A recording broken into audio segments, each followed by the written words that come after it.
Hello and welcome to Not Every Single. I'm Joe. And I'm Stephanie. And it's finally out. Rebecca Black's debut album, Let Her Burn. This was an anticipated album for me, for sure. Yeah, me too. We've talked about two of her singles on this channel, and we were very, very positive about both. So I was so excited to hear the record, and we finally did. We got some thoughts, and we want to hear your thoughts. Let's get into it. Some of you were excited for us to talk about this album. We got some comments. Yeah. It's nice to see. I'm glad you're excited to hear what we think about it. Spoiler alert, we loved it. It's great. Yeah. Great album. I thought that particularly like the first half too just has like so many interesting ideas thrown at you. I do like, I like that it's weird that still feels like everything fits together, but there's a lot of just trying different styles of songs. There's a lot of songs that are like, this reminds me of this person and this reminds me of this person, and they're very diverse. Yeah, like for instance, Destroy Me is totally like a poppy influence coming in. It feels, like I believe off I Disagree in particular, more so than Flux even, because it's got like more of a, it could be on either, but it just like, it just sounds exactly like a song off I Disagree, but not in a bad way. No, not in a bad way. Just that it's cool that influence is coming in. And that Poppy album, she's taking influence from like new metal stuff from like 20 years ago. So to see that sort of carrying on and being recycled again and again until it turns into something new is really what that hyperpop genre is all about. Yeah. And kind of the onslaught of crazy production ideas and stuff. But I think I'm going to say master stroke here again. I did in the last video. Okay. I think the master stroke of the record is within that onslaught. There's moments to breathe and you kind of take a breath in a couple songs and let a bit more human in. Some like raw sounding vocals. There's a lot. Yeah. Some of the lyrics on this album are like they hit hard. Yeah. They cut deep. Yeah. And that's what really works here, because I'm sure there's been other hyperpop based artists that have done stuff like that, but I haven't really heard it done in this way. We got like this craziness going on and all the insane production going on, and then you get these moments of real human emotion, and it kind of grounds you again until you're like off on the next ride. So this might seem like a wild thing to say, but well, not in a bad way. I just like, you might be like, the opener, Great Opener, Erase You, could be a Taylor Swift song. Especially the bridge where she talks about like, I think it's like, you could be the villain or something. I love that lyric. Yeah, that part.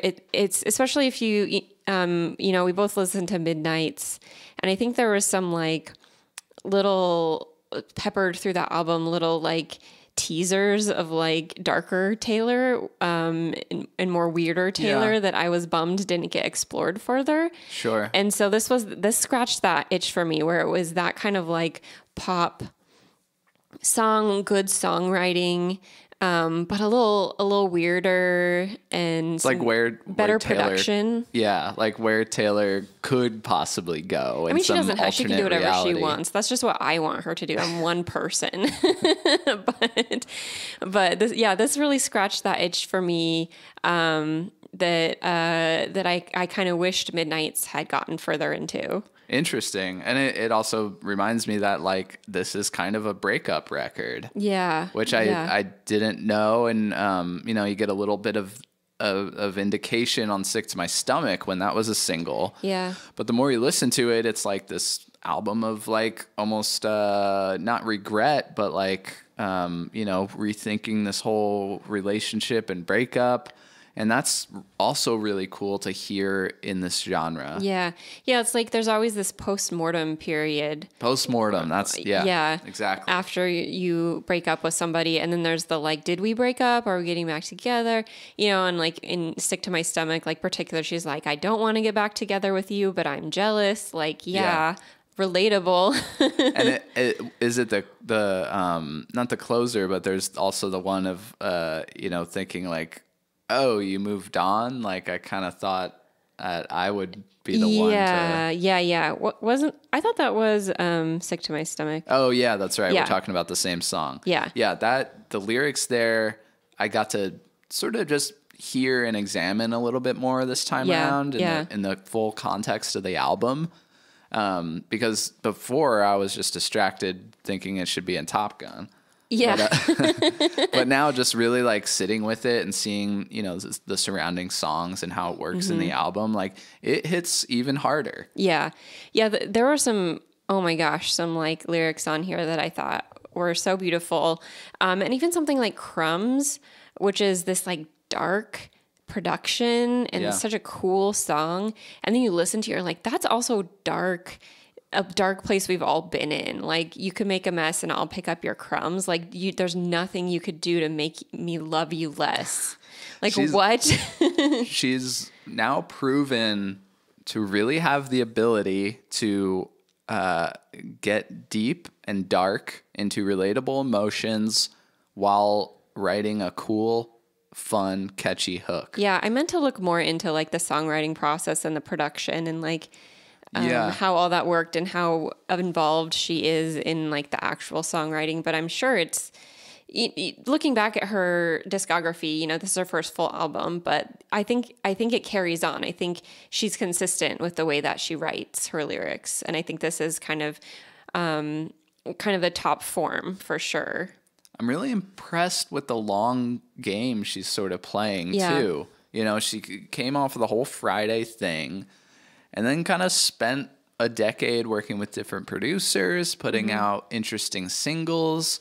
Then we got an EP a couple years ago. She's really taken her time and sort of earned her, this is my debut album. Yeah. And kind of a short debut album, 30 too. minutes. And all the song, that's actually a complaint of mine personally, is that I don't feel like every song on this album needs to be longer, but there's a few that I just wish had like one more act on it, Yeah, I think you're right. It could have, at least on one of them, used.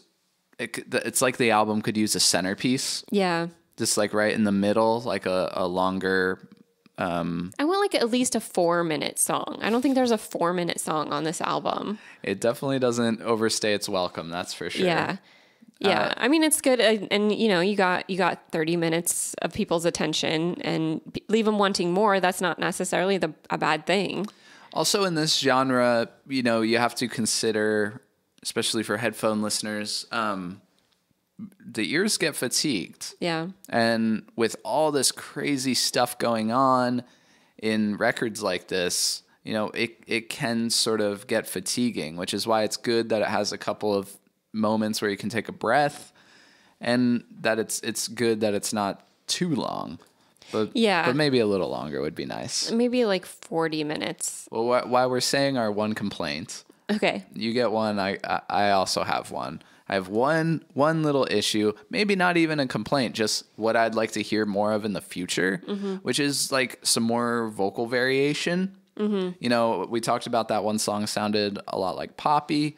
Poppy does all this crazy stuff with her voice. Yeah, she screams, she belts, she whispers, she does everything. It's like Britney Spears baby voice and like all this different kind of stuff. And I think on this Rebecca Black album, you're mostly hearing like a softer high voice. She's doing like head voice most of the time. Yeah. She has some cool like lower register stuff that she's doing. She is using like her lower register too. But yeah, she's sitting in a certain range a lot. And I do see what you're saying. I personally, sure, I would love to hear some belting or whatever.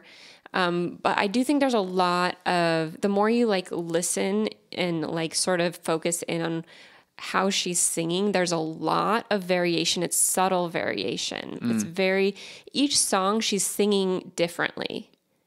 Yeah, that's true. And another thing I liked about it is you sort of start to peel back the layers.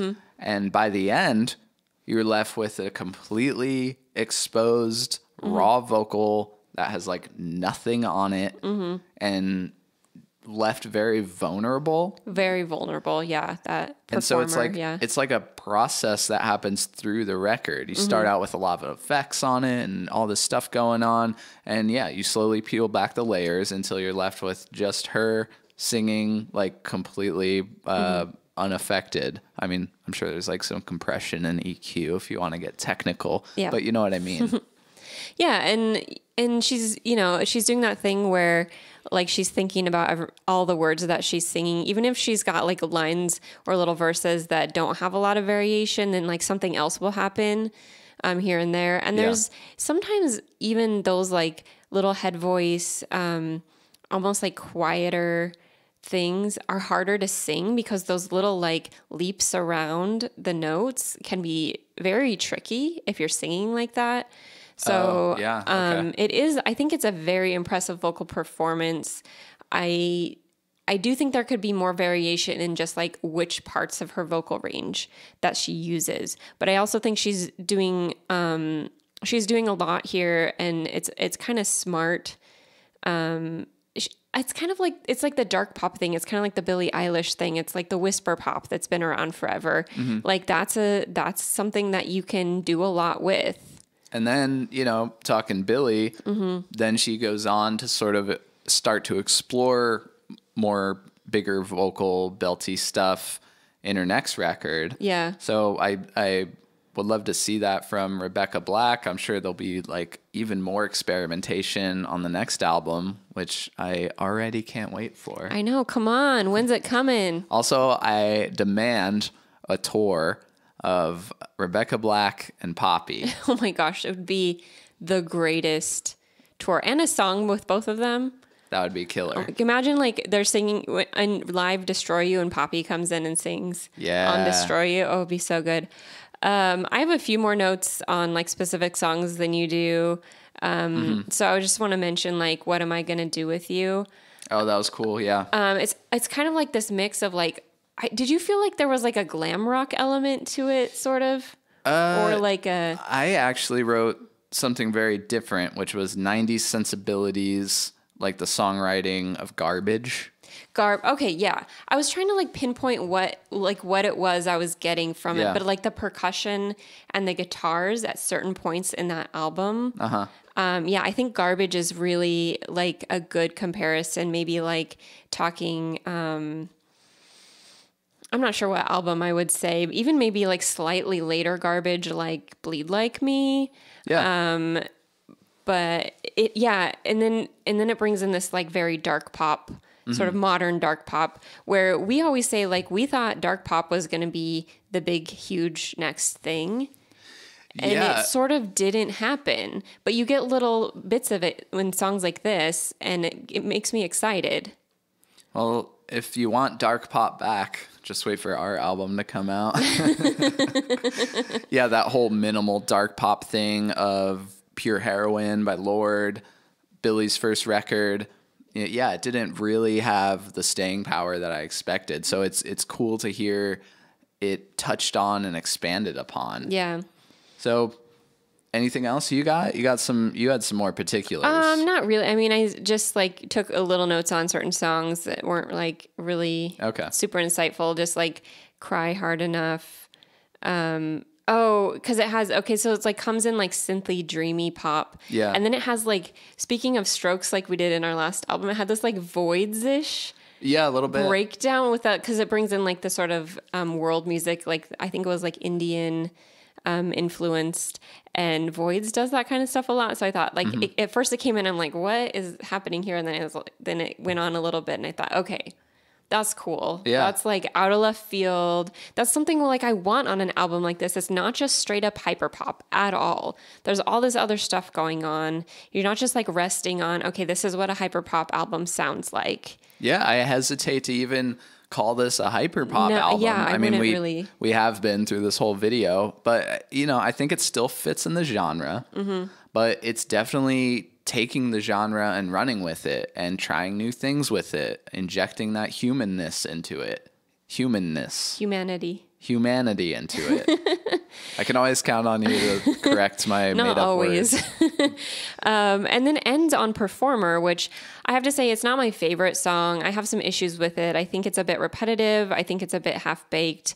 I think it should have been gone in somewhere else at the end. You kind of disagree with me. Yeah, speaking of Poppy, I disagree. But that, like you were saying, it's such a naked performance in that song, and it's something not a lot of artists are actually even brave enough to like expose their voice in that way. It was it's a memorable moment on the record, and when you leave the listener on such a moment like that, it's really effective. So, and that also leads to the fact that I think the track listing is great. I think where Sick to My Stomach is placed is perfect. Everything flows nicely. It's a nice even ride, and you sort of end on that, and it's like, whoa. Yeah. And then that's it. That's what you're left with. So many albums I go back and I'm like, this is how the track list should have been. Or like, at the very least, I can't tell you how many albums, especially it feels like last year in particular, I listened to and are like, why is this the opener? Why is this the opener? This is your first introduction. It's like on Project Runway when the final and like the first thing that comes out is supposed to set the tone. And they're like, why did you put that dress out first? And Michael Kors is like, she looks like a love. But like very, very good opener, very, very good closer. They thought about, I don't know if it's her, I don't know if it's her production team, but you're not just throwing songs at a wall and just being like, here they are. It's very strategic. This is a well thought out, fully cohesive work. That's what we appreciate on this channel. And I'm looking forward to more from Rebecca Black. Hoping for a long, long career.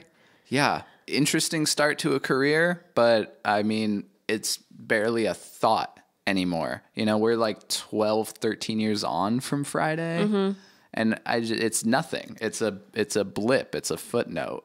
It's just like proves that you don't, you can make your own success. I mean, that's a loaded thing. There's a lot of privilege that goes along with it, obviously, with being able to do that in a certain way. But like you can, and a lot of times, change your own narrative of who you are as an artist. That's a good thought to leave it on.